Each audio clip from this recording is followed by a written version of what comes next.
Writing, I got into writing because I was very clumsy at football. From the simplicity of Pune to the complexity of Bombay, that's what inspired it.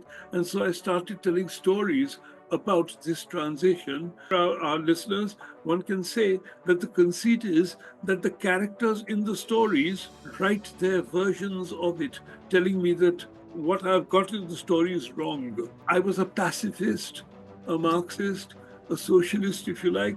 And I thought, I'm not going to go to the Atomic Energy Commission and make bombs. Mr. Dhondy, my name is Charles Sobraj. You might have heard of me. I said, you're the serial killer. He said, you could put it that way. Amir Khan is there, and he's read your script. He loves it, and he wants to do it. So here we go. We are live now. A very warm welcome to all our viewers to this session of Thinkly Talks, which is brought to you in collaboration with Literature Live, the Mumbai LitFest. And I am delighted to welcome to this conversation Farrukh Dhondy, the incredible Farrukh Dhondy. Just a few words about him: a storyteller whose work spans novels, plays, films, and television. And from his book Puna Company to translations of Rumi, and now to his new book Deccan Queen Take Two, Farrukh's career blends wit, cultural insight, and boundary-pushing themes. So I'm super excited to be here in this conversation with Farrukh, and to bring him to the audiences here through Thinkly, as well as to our live audiences at Literature Live, the Mumbai Lit Fest, which happens November 15th through 17th at NCPA Mumbai. Welcome, Farrukh. Happy to have you here. And this is like you are quite a regular with us here at the Mumbai Lit Fest. This is, one of like your many sessions with us. How are you feeling? Tina, thank you. It's very nice to be here. It's a privilege, and let's go. Lovely. So, Farrukh, I first met you through Puna Company. And I have a confession to make. I went to your sibling school.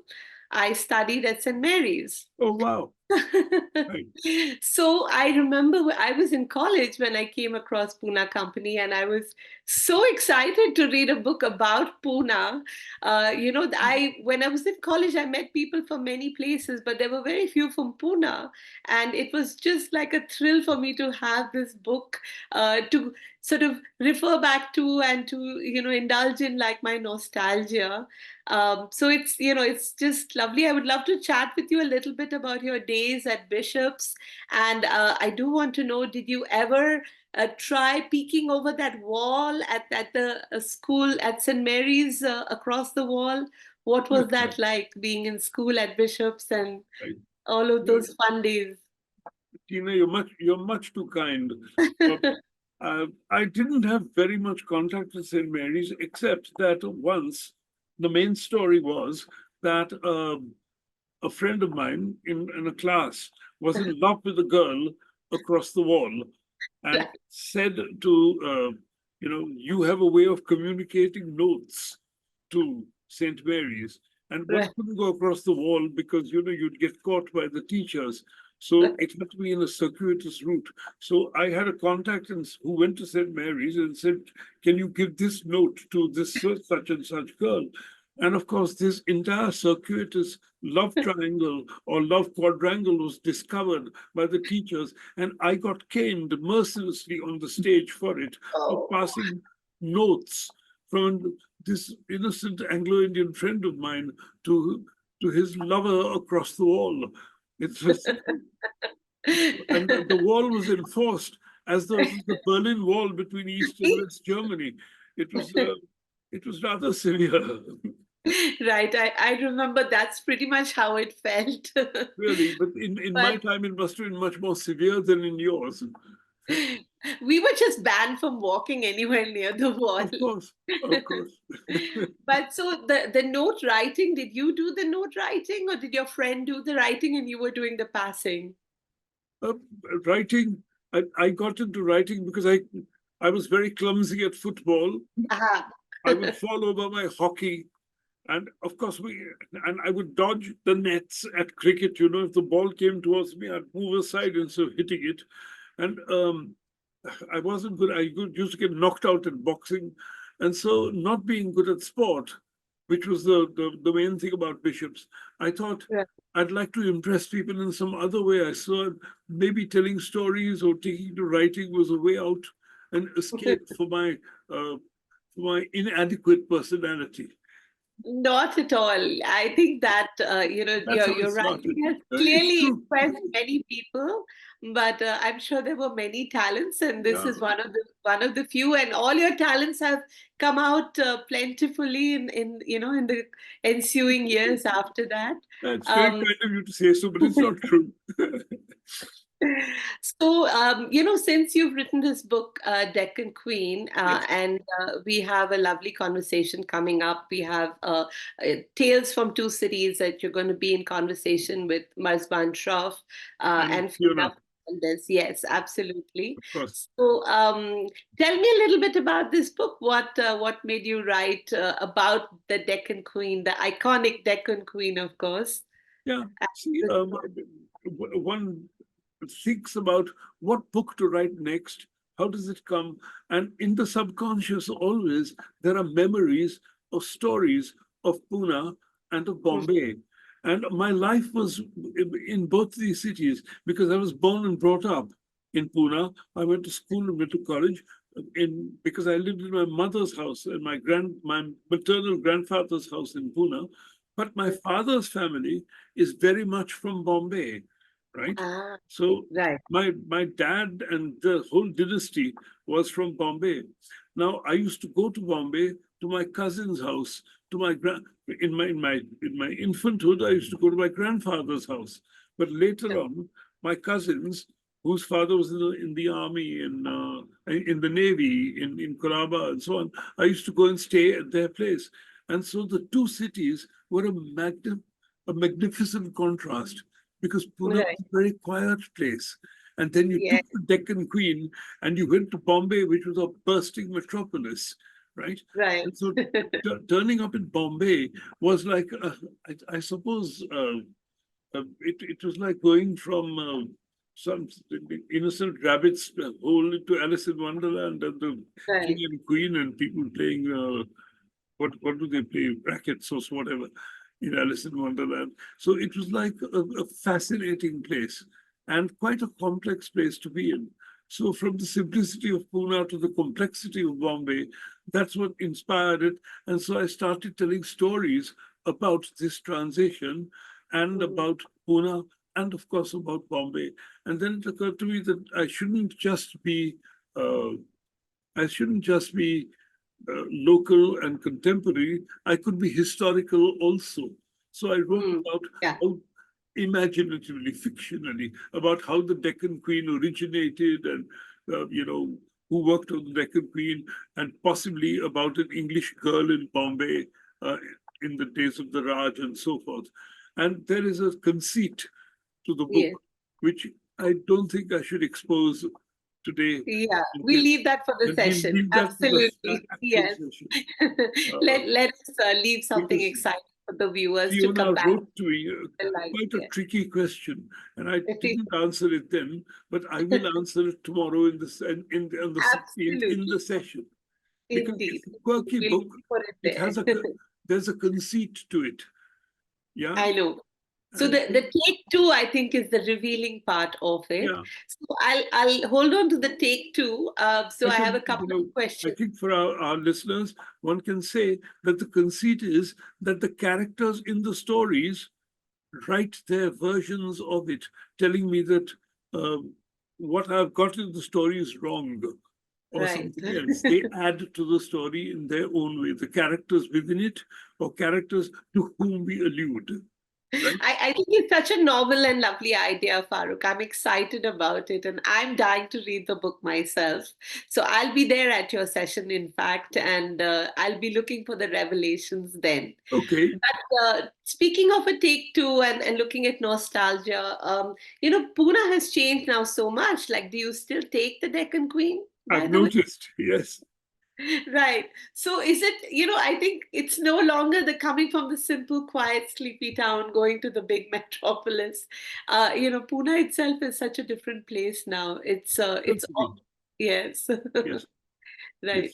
It's it's become a capitalist suburb of Bombay, and Yes. it's developed in its own way. And sometimes I don't recognize the streets, but I took some friends from London down to Sachapi Street where I was born, and it Yes. still looks quite the same, except there Yeah. are taller buildings than they were in Yeah. those days. Yeah.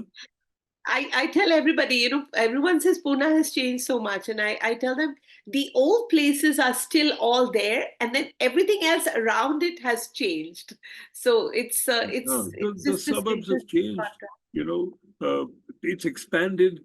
You go down the river, Yes, beyond the Aga Khan Palace and whatnot, and there are new, huge developments of housings and so forth.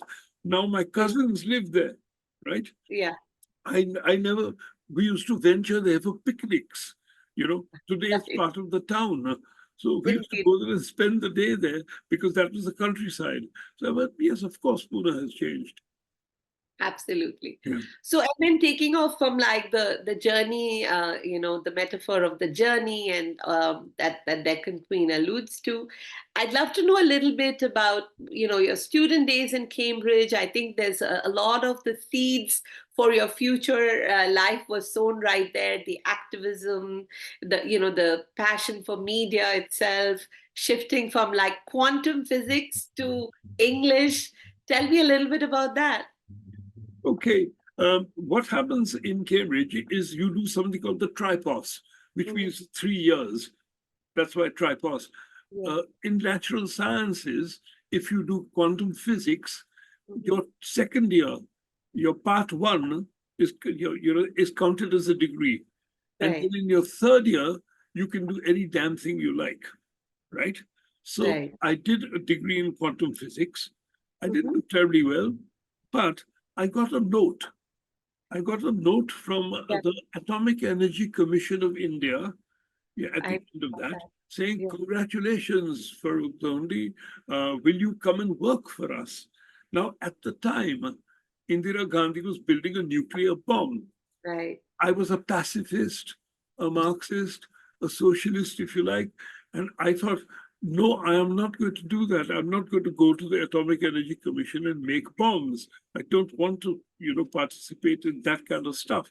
So one of those reasons was I stayed behind in London and said, no, I'm not going to join the Atomic Energy Commission of India for that reason. Yeah, And of course, what does one do? I had to spend another year in Cambridge. And so I right. asked my tutor, um, what do I do? And he said, to get your degree, you have to spend a year eating dinners in hall in Cambridge. So, they have to be sure that you've done a third year here. So do whatever you like. If you want to study, do something easy like anthropology. And I said, no, I don't want to do anthropology. I want to do English.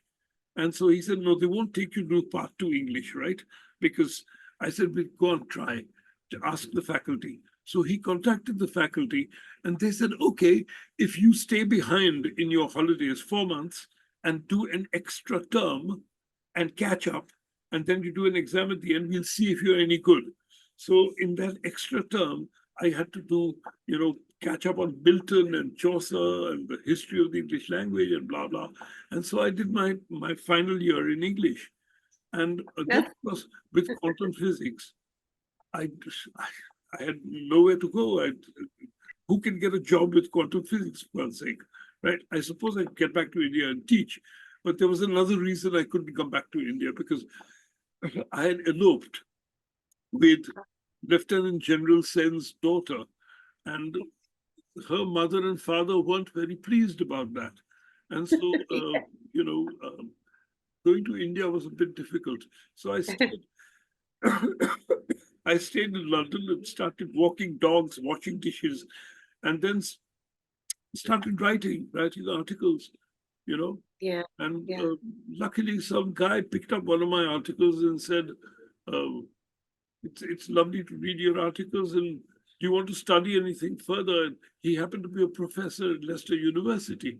I met him at a cocktail party for a newspaper I used to write. And I said, yeah. He said, what will you do if you study further? I said, I do a thesis on Rudyard Kipling. He said, come, I'll give you a scholarship. So I went on a free scholarship to Leicester University to do my Kipling thesis. Right.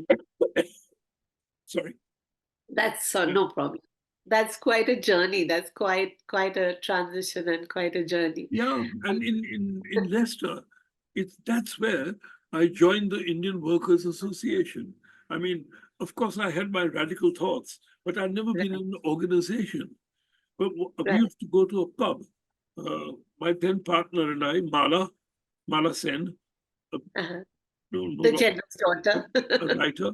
So we used to Yes. go to a pub on Friday because we had no money and we could only afford half a pint. But all the we lived in the Indian ghetto, right? And the Right. Punjabi workers on Friday, factory workers would get paid. So they'd Mm. come to this pub because it was the local pub of the Indian ghetto, and they would gather there. And one day on a Friday, a fellow Sain Chowdhury comes up to us and said, are you Indians? And she said, look, I'm wearing a shalwar kameez. What could I be? Right? Yes. They said, come and join us. Right? So we went and joined them at the table. There were about 30 Asian workers, Punjabi workers. Suddenly, instead of a half pint of bitter a week, there were 6 pints of lager in front of us to drink. And we made friends with them. And Yeah. subsequent weeks, we used to eat dinners late at night in their houses and whatnot. And one day, some of them were very depressed, 5 of them. And we said, what happened to you? And they said, we were kicked out of the factory. I said, why? Yeah. Because we assaulted a supervisor. So why did you assault a supervisor? I said, because an Asian lady who was working there wanted to go to the restroom. And this supervisor said, no, you can't. You've got to stick on the line here. And they said, let her go to the lavatory if she wants to. And the supervisor fought with them and they beat the supervisor. The supervisor hit them back. And then they were dismissed. And so I said, why don't you go to your union? And they said, Yeah. we don't have a union. So I said, well, how many Asian workers do you have in the factory? They said 95%. I said, well, appeal to them to stop, to Yeah. stop this kind of injustice. So we went to my students' union and we cyclo-styled a leaflet in Punjabi and in English saying, injustice, don't go into the factory. Went to the gates at 5:30 for the 6 o'clock shift. Nobody went into the factory, right? We sat Right. outside, picketed it, and the Yeah. management came out at 11 o'clock and said, okay, we want to talk. So they Okay. sent 4 or 5 people, Mala included, went in to talk. Mm. They Right. came back after half an hour and said, okay, the 5 have been reinstated, the supervisor has been reprimanded, and everybody gets a 2% increase in wage. So they all Wow. cheered and went in. And of course, that made me and Mala uh, honorary secretaries of the Indian Workers Association.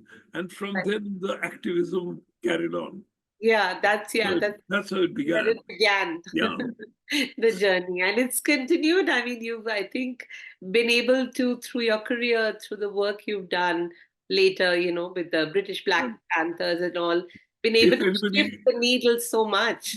That's amazing. if anyone wants to read about it, there's my autobiography.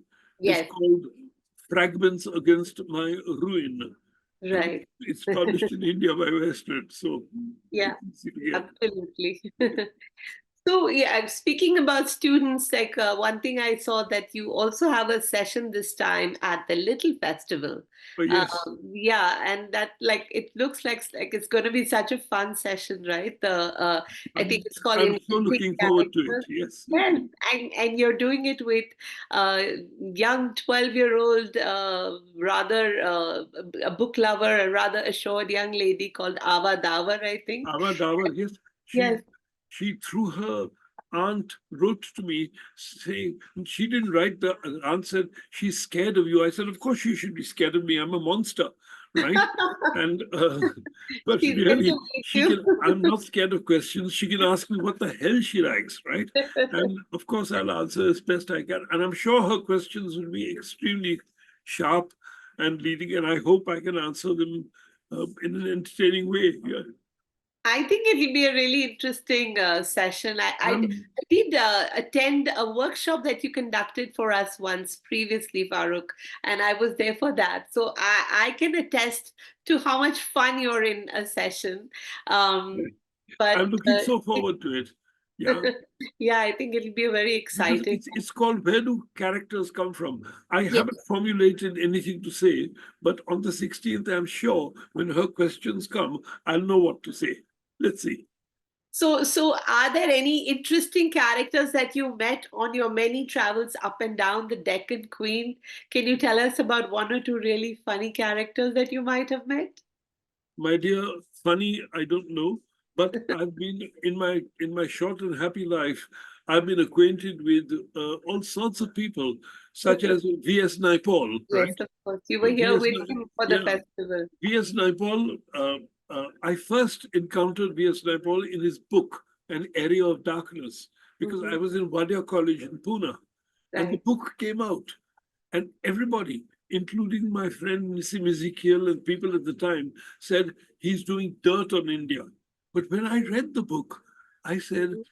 this fellow's being truthful. It's Yeah. pretty exact. I didn't dare open my mouth because everybody hated the book, right? So I didn't say it. But they wrote a book saying, this is like Mother India, this is doing dirt on India, this is that. But the fellow was telling the truth. And I thought, Right. who is this guy, Naipaul, right? Yeah. Because he's not only right in the basics, but he's the West Indies. He was assessing India and so on. That was my first kind of encounter with Yeah. Area of Darkness. Yeah. In England, I met him. I met him, and we were at because I'd begun to write. We were at a session in Warwick University, and Hmm. he said, all judgment is subjective, right? And I, from my Cambridge training, was saying, there is a way of saying one poem is better than another, or one book is more profound than the other, or that Tolstoy is better than uh, 50 Shades of Grey, right? Or some, there are criteria. Right. When we came off the stage, V.S. Naipaul told a friend of mine, that fellow, your friend Farrukh, doesn't believe in anything, does he? And my friend said, no, he does. And of course, antagonism from then on. He said he's a socialist, and he said, because Naipaul was completely the other side. Yeah. Anyway, uh, I was asked when he wrote India, A Million Mutinies Now, the BBC called me and said, will you interview Naipaul? Mm. And I said, sure, I'll read the book. I read the Yeah. book, and on Yeah. a book program, on the book review program, I was to Mhm. interview him one afternoon. In the morning, at 7 o'clock in the morning, I got a phone call. Says, hello, is that Mr. Dhondy? This is Vidya Naipaul. Uh, I believe we are to speak today on the television. And I said, yeah, we are. And he said, so what shall we talk about? So I said, well, basically, they've asked me to talk about your latest book. And they've also asked me to assess the criticisms that your other books have received. He put the phone down. When I went to my office that day, uh, the producer phoned me and said, um, V.S. Naipaul doesn't want to appear with you. So I said, why? And he said, Mr. Dhondy says that some people don't like my books. I mean, he used a rude word, but I won't use it. And I said, I didn't say anything of the sort. I just said, we'll discuss the criticisms. And Right. he said, no, he doesn't want to do it. So I said, okay, so it's cancelled. He said, no, no, no, we're giving you 28 minutes to say what the hell you like about his books, right? So come to the studio and say what you want. He Right. must have told the agent. But Vidya's agent, Kiran, phoned me up and said, it's on. He's coming. He's coming to Okay. see speak. And so Well, we took fascinating stories. And he didn't like me at all, you know. He was very Yeah. confusing. And I said, your earlier books about India have been critical, but this one has moved on and you're very sympathetic to some people. He said, you're already giving me marks. So, Yeah. and, the And you were interview ended at antagonistically. And then yeah. suddenly I was in my office and I used to work for Channel 4 television. Hmm. Sitting in my office, I get a call from his agent saying, years later, Vidya wants to have lunch with you. I said, what? He hates my guts. He said, no, it's a lunch at Bibendum, which is a very fancy restaurant in London with oysters and stuff and Right. free drinks. And I thought, who's giving up a free drink? Let's go. I said, but why? He hates me. And he said, no, no, all that has changed. His wife, he's now married to Nadira Naipaul and she loves your books and she reads your writing and your columns and she wants to meet you. So he's tagging along. So that's what the lunch is about. So I went. What fun.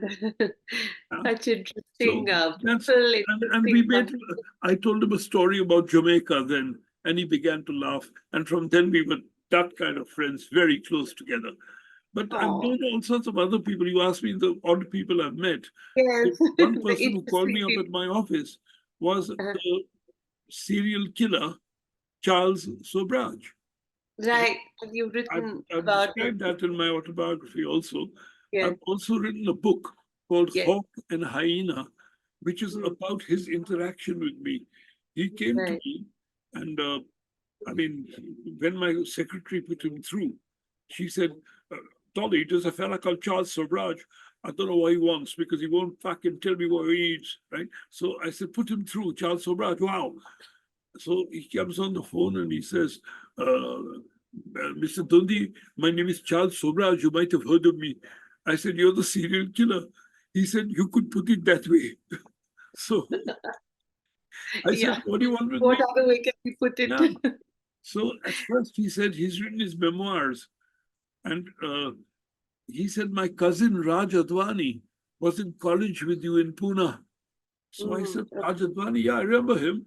But how is he your cousin? He said, I'll tell you that when we meet. I said, meet? You're in jail. And he said, no, no, let's finish. I'm in Paris and I'm coming to London because he tells me you're the best man in Europe. And I said, in many ways, I am the best man in Europe. But what are you thinking of? And he said, well, you write books. So I've written my memoirs and I want them published and I want to show you them. I said, okay. Here I am sitting in a television station, Channel 4, commissioning programs. Here's Charles Sobraj, the biggest bloody murderer, wanting to confess. Yeah? I'll yeah. take his memoirs. I said, yeah, come. He said, I'm coming tomorrow in London. So he turned up in London. And from then we formed a kind of relationship. He tried to get me involved in all sorts of things. Right? Really? Yeah. Uh, he tried to get me involved in money laundering, in selling illegal arms to the Taliban, all sorts of Wow. nonsense. Right? I've written about all that in Hawk and Hyena in the book. And So basically, you met such interesting characters. You probably don't even need to invent them. They're right there. they're right there. Yeah, such characters. Yeah, I mean, such V.S. characters. Naipaul was there. There's nothing to write about V.S. Naipaul, but I mean, I could write an entire book about him. But Yeah, Sobraj, I have written two books about him. yeah. One is fictionalized, called The Bikini Murders, and Murders. the other Yes. is Hawk and Hyena, which is about our interaction, factual stuff. I actually introduced him. He had a story, a wild story about selling arms to Mm. Arabs. And I said, could they be uh, Iraqis? And he said, yes. He was selling possible nuclear triggers to Iraq. I said, we're sitting on a huge story. He said, what do I do with it?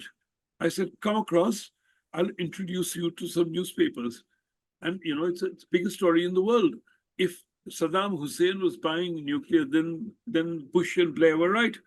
So I Right. called up a journalist I knew called Peter Oborn, and he said, meet me at 7 o'clock in the morning at my place for breakfast. Called Sobraj. Sobraj came over, and I introduced him to the editor of the magazine then, The Spectator, one Boris Johnson. right? Oh my God. Boris turned up on his bike, and Sobraj told them the story about how he was in negotiation with possibly Iraq. And I said, I'm leaving, you deal with it. So, all What manner of stuff, yeah. Yeah, I mean, people pray to live in interesting times, but you've certainly lived a very interesting life Very, at such incredible times. all sorts of things. Yeah, Long ago, the Indian airline aeroplane was hijacked right. from and taken to Kandahar, Mm-hmm. and Yes, they held hostages, yes, people. And these people from the Jaish-e-Mohammed said they want their man released, their leader right. released from uh, Mm-hmm. Tihar prison, right? So that was all in the international news. I get a Right. phone call in London from Sobraj. Farrukh, you know, the fellow who's they asking to be released, he's my friend. I shared a cell with him in Tihar jail. He was in the next cell, right?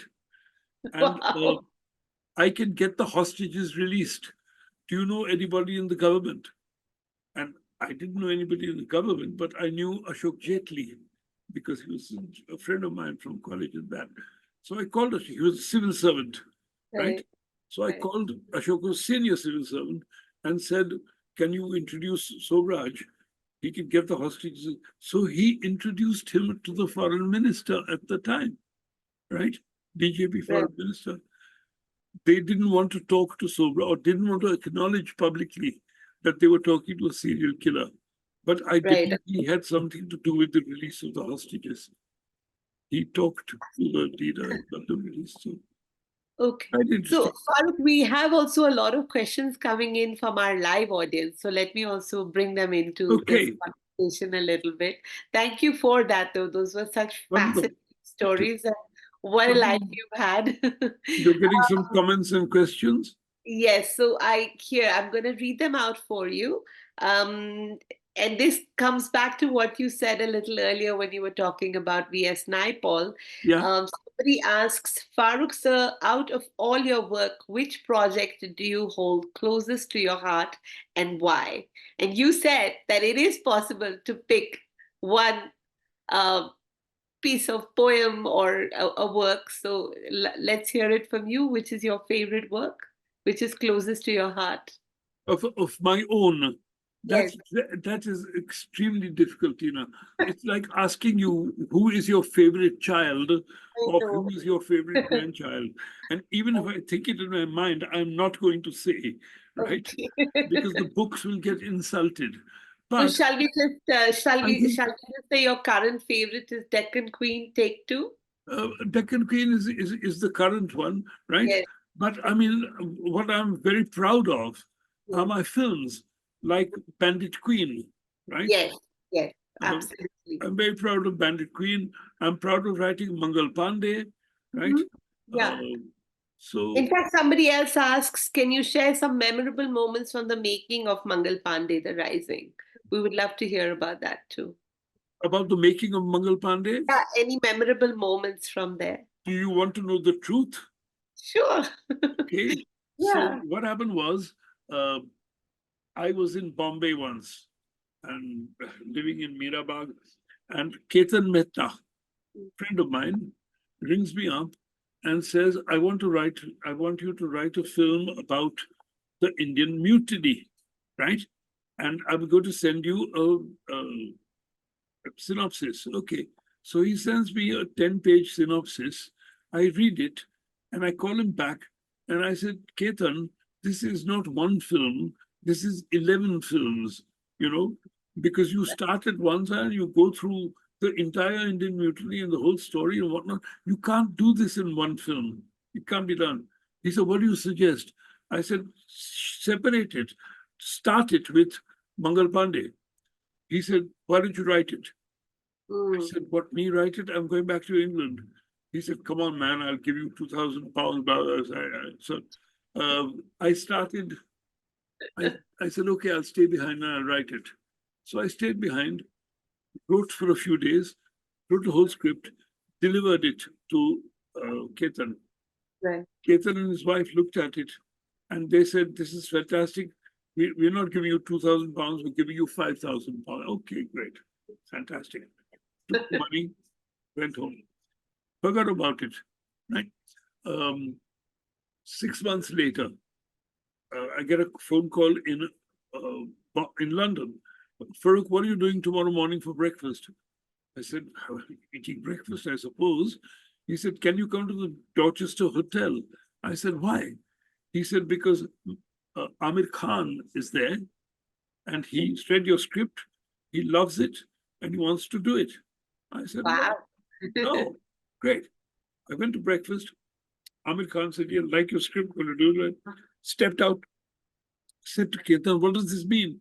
It says, "We won't have to work again." It means if Amir is doing it, the money is there. We got it, right? I said, "Okay, get on with it." So Bobby Bailey began to produce it, blah, blah, blah. Okay. Now what happens? Yeah. Is on the 21st or so of December, I get a phone call from Bobby. "Can you come to India immediately?" I said, "Why?" He said, "Because we're beginning shooting on the 7th of January, right? Which leaves 2 weeks, 3 weeks, right? Right. Can you come now? Amir wants some changes." I said, "I can't come because my children's birthday is on the 23rd and then there's Christmas." He said, "To hell with Christmas, right? Just come. I'm buying your ticket now. Right. Otherwise, the film is in India." I got to India and I find out what's going on. Amir's people have told him that in your script you've written he's in love with an English girl. It can't be so. It has to be transformed into an Indian girl. Now, I've got 1 week to write a new script to change it completely. So I sit with Yeah. Amir and this Pulled and it that, off. and I Yeah. do it. I pull it off. I change Incredible. the script that. Yeah. And that was the story of Mangal Pandey. So he wasn't in love with the girl that he's in love with in the film as it's shot. He was in love with an English girl, and there was a different ending, but now it's ending like this. So there we are. It was quite satisfactory. It worked. Lovely. I think we have one last question and then we'll close the session. Somebody asks, how have you seen the perception of Indian culture in British literature and media change since you began your career? I know it's a big shift, but a few words about that. Of Indian culture, Yeah, the perception of it in British media and okay. See, literature. India is not one culture. Mm, It's 2 million cultures. The right. ancient Indian culture, the ancient Indian culture of our epics, right? Right. Our epics of the Ramayana and the Mahabharata and the Yeah. Vedas and the Upanishads and so Yeah. on. They are extremely, extremely, they are the foremost philosophical works of the world, I would say, right?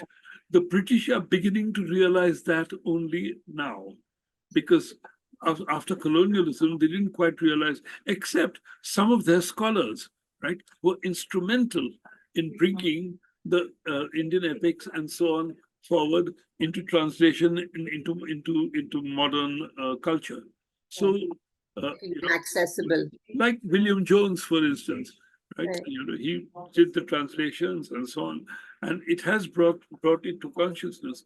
So, nobody watches Bollywood films except the Indian diaspora in India, right? Yeah. But still, a lot of hippies are fascinated by Indian spiritualisms and so forth, and they come and join Godmen and Rajneesh and so on. Lots of my friends, not me, are influenced by that kind of stuff. I don't fall for it. I'm still a socialist in my head. Yeah. But yeah, I think safe to say that there's been a huge shift. You yourself have contributed so much to that shift in perception in terms of, this, just as you said very rightly, it's not one culture, it's a multiplicity. Billions, And yes. making aware the populace of that multiplicity, I think are things that people like you who've been real path breakers have been absolutely instrumental in making that happen. So, I wouldn't say that. I'd be much more modest than that.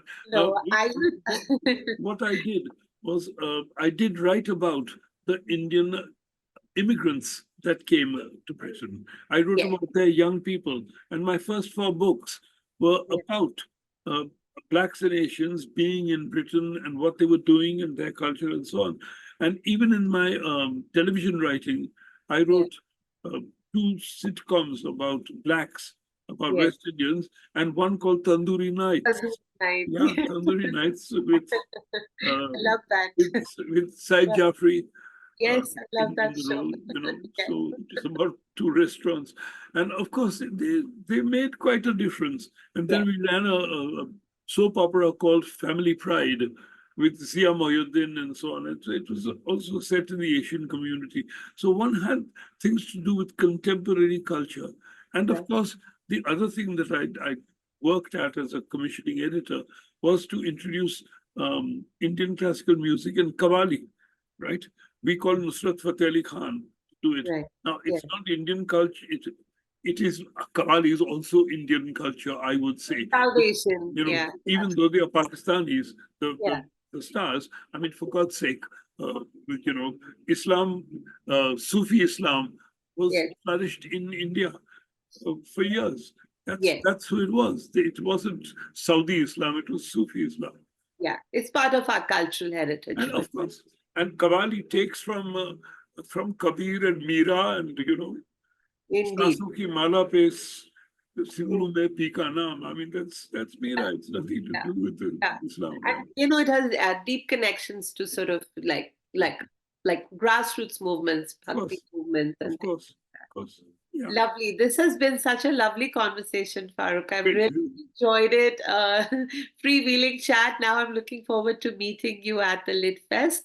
See Let you me there. take a moment to just remind everybody that the Literature Live, the Mumbai LitFest, is going to be held from the 15th to the 17th of November, and there are many great sessions. So please do join us. It'll be at the NCPA. And I would also like to thank our partner for this session, Thinkly Talks, and invite the audiences to tune in here for more such engaging sessions. Thank you so much, Farrukh, for a lovely, lovely chat. Thank you, Tina. I'll Okay. see you very soon. See you then. Bye. Okay, bye.